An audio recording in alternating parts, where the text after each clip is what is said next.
इस वक्त की बड़ी खबर आपको बता दें, राम मंदिर में स्थित शिव मंदिर का ध्वजारोहण आज सीएम योगी करेंगे, जिसके लिए वो शाम 5 बजे पहुंचने वाले हैं। वहीं दूसरी तरफ आपको बड़ी खबर बता दें, अलीगढ़ से आ रही है, जहां पर एक शादी के कार्ड पर BR अम्बेडकर की तस्वीर छपी थी, जिसे एक आरोपी ने फाड़ दिया, जिसके बाद उस पर FIR की गई है। क्या कुछ बवाल मचा है बताएंगे आपको। मेरे साथ मौजूद है मेरे सहयोगी हर्षीत सर। सबसे पहले अलीगढ़ से शुरू करते हैं। अलीगढ़ में BR अम्बेडकर की तस्वीर को जो है फाड़ा गया, अभद्रता की गई, इसको लेकर काफी ज्यादा बवाल मच रहा है। बिल्कुल, देखिए इस वक्त भी जब हम खबर बता रहे हैं तो थाने के बाहर अलीगढ़ में अभी भी काफी दलित समुदाय के लोग खड़े हैं। हालांकि आरोपी के खिलाफ FIR दर्ज हो गई है। पूरा मामला पहले अपने दर्शकों को बताते हैं, उसके बाद बताएंगे कि आखिर ये बवाल राजनीतिक रूप लेगा या फिर आगे आने वाले समय में क्या कुछ होगा। देखिए, कुछ इस तरीके से प्रकरण था कि एक शादी का कार्ड छपवाया गया था दलित समुदाय की तरफ से और उसमें भीमराव अंबेडकर की तस्वीर को लगाया गया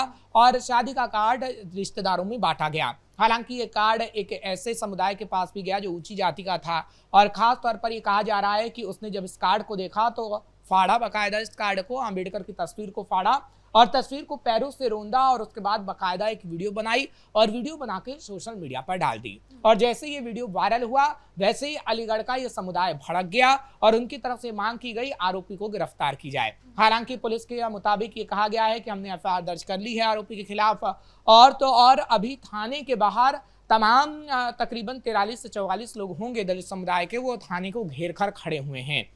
और वो कह रहे हैं कि जब तक आप आरोपी पर हमारे सामने डंडे नहीं बरसाएंगे हम थाने के बाहर से हटेंगे नहीं। इसलिए बवाल देखने को मिल रहा है। अब इसमें राजनीतिक रंग भी देखने को मिल रहा है, क्योंकि बसपा की अगर बात करें तो बसपा के जो स्थानीय नेता हैं वो भी वहां पहुंचे हैं, कार्यकर्ता वहां पहुंचे हैं और कहा जा रहा है कि मायावती भी इसमें सीधा हस्तक्षेप करेंगी और कहीं ना कहीं सियासी लाभ उठाने की कोशिश समाजवादी पार्टी और बसपा कर सकती है। क्योंकि इससे पहले गाजीपुर में जो हमने तस्वीर देखी है उसमें कैसे सियासी लाभ उठाने की कोशिश समाजवादी पार्टी ने की, क्योंकि जो विश्वकर्मा समुदाय की लड़की थी उसकी जब लाश मिली, शव मिला, उसके बाद हमने देखा कि किस तरीके से समाजवादी पार्टी की तरफ से कहा गया कि दुष्कर्म हुआ, लेकिन इसे छुपाने की कोशिश की जा रही है। हालांकि पिता ने कहा कि ऐसा कुछ भी नहीं है, लेकिन फिर भी समाजवादी पार्टी उस घर में पहुंची, उनका प्रतिनिधिमंडल पहुंचा कल और 5 लाख रुपए का चेक दिया गया, जिससे कहीं ना कहीं वो PDA को साधने की कोशिश कर रहे थे। पिछड़ा, दलितों और अल्पसंख्यकों को साधा जा रहा था। लेकिन अगर ये तस्वीर देखे सर, ये तो जानबूझकर किया हुआ दिखाई दे रहा है। जिस तरीके से उन्होंने पहले कार्ड को फाड़ा, उसके बाद उसे पैर से रोनने की कोशिश करी और जानबूझ के इसको सोशल मीडिया पर डाला कि दलित समाज को जो है वो बार बार अटैक किया जाए, उन्हें चोट पहुंचाया जाए। देखिए, बात अगर आरोपी की करें तो आरोपी का ये कहना है पुलिस के सामने कि मुझे ये चीज़ पसंद नहीं आई इसलिए मैंने ये किया, लेकिन आरोपी को खास तौर पर अभी पूछताछ की जाएगी और आरोपी को पकड़ के कहीं ना कहीं उन लोगों के कॉलर भी पकड़े जाएंगे जिसने ये वीडियो बनाया, क्योंकि ये सिर्फ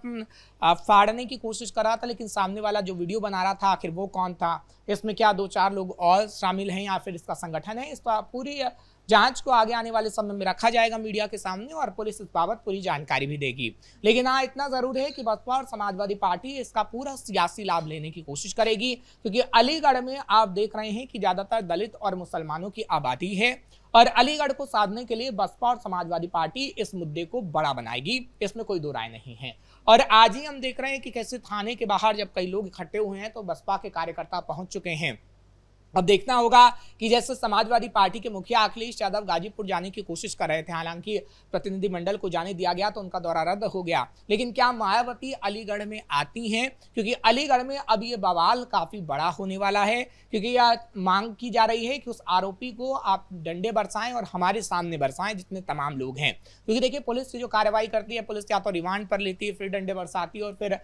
उसे जेल में डाल देती है। क्योंकि देखिए, कोर्ट में आपको कहीं ना कहीं पेश करना होता है जब आरोपी को आप गिरफ्तार करते हैं, FIR होती है और उसके बाद ही कोई कार्रवाई होती है। लेकिन ऑन द स्पॉट कार्रवाई की बात इस वक्त बसपा कार्यकर्ता और वहां के लोग कर रहे हैं, लेकिन ऑन द स्पॉट कुछ भी नहीं होता है। हाँ, इतना जरूर होता है कि ऑन द स्पॉट राजनीति जरूर होती है और बसपा और समाजवादी पार्टी इस पर पूरी खोलकर राजनीति करेंगे। सर, आज एक और खबर है कि अयोध्या में CM योगी पहुंचने वाले, जहां पर राम मंदिर के अंदर ही जो शिव मंदिर बना हुआ है वहां पर ध्वजारोहण किया जाएगा। बिल्कुल, देखिए शाम 5 बजे का समय है जिसमें ये कहा जा रहा है कि योगी आदित्यनाथ शिव मंदिर अयोध्या में बना हुआ है उसका ध्वजारोहण किया जाएगा। इसमें संघ के प्रमुख कुछ लोग होंगे, साथ ही साथ आदित्यनाथ हिंदू संगठन के कुछ लोग होंगे और योगी आदित्यनाथ की तरफ से जिन जिनको निमंत्रण दिया गया है वो यहाँ पर मौजूद होंगे। हालांकि कल हमने जो मीटिंग देखी थी उस मीटिंग में सघन चेकिंग अभियान को लेकर चर्चा हुई थी कि कैसे वहां पर कोई ऐसे उपद्रवी तत्व ना पहुंच जाए, क्योंकि अयोध्या में नमाज की जो तस्वीर हमने देखी और उसके बाद से जो बवाल मचा वहां पर हाई सिक्योरिटी कहीं ना कहीं लगाई गई है,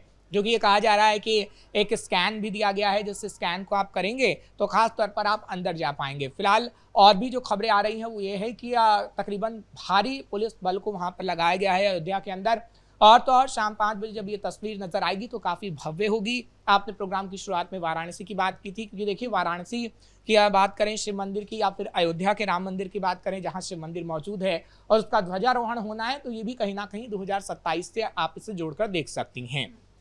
क्योंकि जहां पर समाजवादी पार्टी और बसपा दलितों को साधने की कोशिश कर रही है, जो गाजीपुर और अलीगढ़ का मसला हमने बताया, वहीं योगी आदित्यनाथ हिंदुत्व की राजनीति करते हैं और मंदिर के जरिए जब मंदिर पर ध्वजारोहण कर रहे हैं और वाराणसी में भी आपने जो तस्वीर देखी, आप इससे कह सकते हैं कि कैसे हिंदुओं को साधने का प्रयास बीजेपी कर रही है। क्योंकि देखिए बीजेपी ना तो दलित किसी को बताती है, ना पिछड़ा बताती है, ना अन्य समुदाय का बताती है, बीजेपी हिंदू बताती है। और जो योगी आदित्यनाथ ने 2017 के बाद 2022 में खास तौर पर 80-20 का फॉर्मूला दिया, उससे आज तक साधने की कोशिश योगी आदित्यनाथ कर रहे हैं। और इसमें कोई दो राय नहीं है कि जिस तरीके से राम मंदिर के मुद्दे को पहले भुनाया गया था 2022 के विधानसभा चुनाव में, वैसे ही इस विधानसभा चुनाव में भी राम मंदिर के मुद्दे को भुनाया जाएगा। हालांकि अखिलेश यादव इसकी काट इस तरीके से निकालना चाहते हैं कि वो अवधेश प्रसाद को दिखाते हैं बार बार और वो कहते हैं कि देखिए वो अयोध्या नगरी जहां पर राम मंदिर बना वहां पर अवधेश हमारे सांसद मौजूद हैं।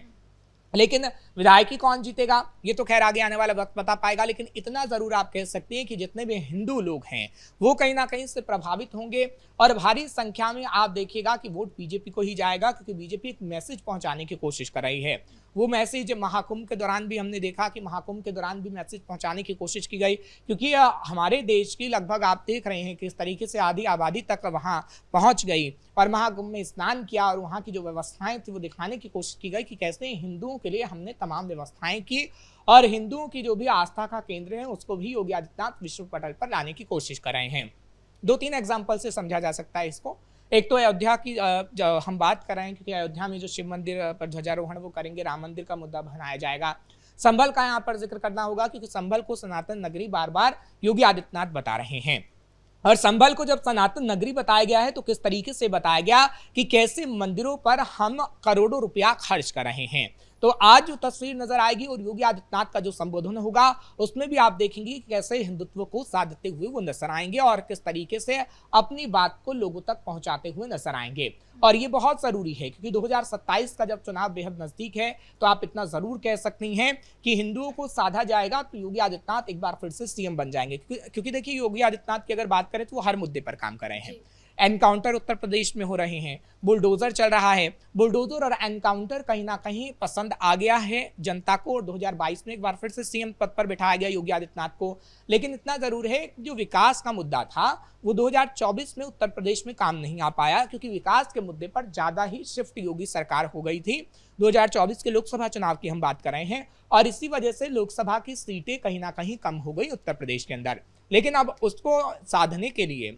क्योंकि विकास के मुद्दे पर तो बात होती ही है, लेकिन हिंदुत्व का मुद्दा नहीं छूटना चाहिए। बीजेपी हमेशा से हिंदुत्व के मुद्दे पर काम करती है, हिंदुत्व के मुद्दे पर लड़ती है, लेकिन अभी जब 2027 का हम इलेक्शन देखेंगे तो वही मुद्दा योगी आदित्यनाथ उठाएंगे और आप ये साफ तौर पर कह सकते हैं कि योगी आदित्यनाथ कहीं ना कहीं सरकार बना सकते हैं। सर मुद्दा तो अखिलेश यादव का भी उठेगा। राम मंदिर का जब ध्वजारोहण हो रहा था तो उस टाइम भी अखिलेश यादव वहां नहीं पहुंचे थे, जिसको लेकर सवाल उठा था कि राम मंदिर बने हुए इतना वक्त हो गया लेकिन अभी तक अखिलेश यादव वहां पहुंचे नहीं है। आज एक बार फिर उनके पास मौका है कि वो वहां पर पहुंचे और अपनी उपस्थिति दिखाए कि हाँ वो भी हिंदुओं के लिए सोचते हैं या उनकी आस्था है। देखिए अखिलेश यादव कहीं ना कहीं एक बैलेंस वाली रणनीति बनाकर चल रहे हैं, क्योंकि अगर वो मंदिर जाते, राम मंदिर जाते तो कहीं ना कहीं उनसे वो तबका नाराज हो जाता, अल्पसंख्यक जो एक मुश्त होकर अखिलेश यादव को वोट करता है। अब बात अगर दलितों की करें या फिर पिछड़ों की करें या फिर अन्य समुदाय की करें तो वो मंदिर को मानता है, राम भगवान को मानता है और खास तौर पर तमाम जो मंदिर होते हैं उसमें उनकी आस्था होती है। तो अब उसको कैसे साधना है, उसके लिए अखिलेश यादव ने केदारनाथ मंदिर की बात की इटावा के अंदर और कहा कि केदारनाथ मंदिर का मैं उद्घाटन करूंगा। अब केदारनाथ मंदिर का वो उद्घाटन कब करेंगे, इस पर संशय है कि क्या केदारनाथ मंदिर का उद्घाटन 2027 से पहले हो जाएगा या फिर 2027 के बाद होगा। तो बैलेंस वाली रणनीति कहीं ना कहीं बना रहे हैं, लेकिन योगी आदित्यनाथ हिंदुत्व के मुद्दे पर लड़ेंगे, लड़ते रहे हैं और इसी पर वो काम करेंगे तो जीतेंगे। तो कुल मिलाकर जिस तरीके से एक तरफ सीएम योगी अयोध्या में जाकर ध्वजारोहण करेंगे जिससे वो हिंदुओं को साधने की कोशिश करेंगे, तो वही दूसरी तरफ अलीगढ़ में जिस तरीके से BR अंबेडकर की तस्वीर को फाड़ा गया, रौंदा गया, उसके बाद BSP हो या फिर समाजवादी पार्टी या फिर आजाद समाज पार्टी, वो इस मुद्दे को भुनाने की कोशिश करेंगे ताकि दलित वोटर्स उनके पलड़े में जाए। ब्रेकिंग न्यूज में तय कैमरा पर्सन राजकुमार के साथ मैं राधिका राज।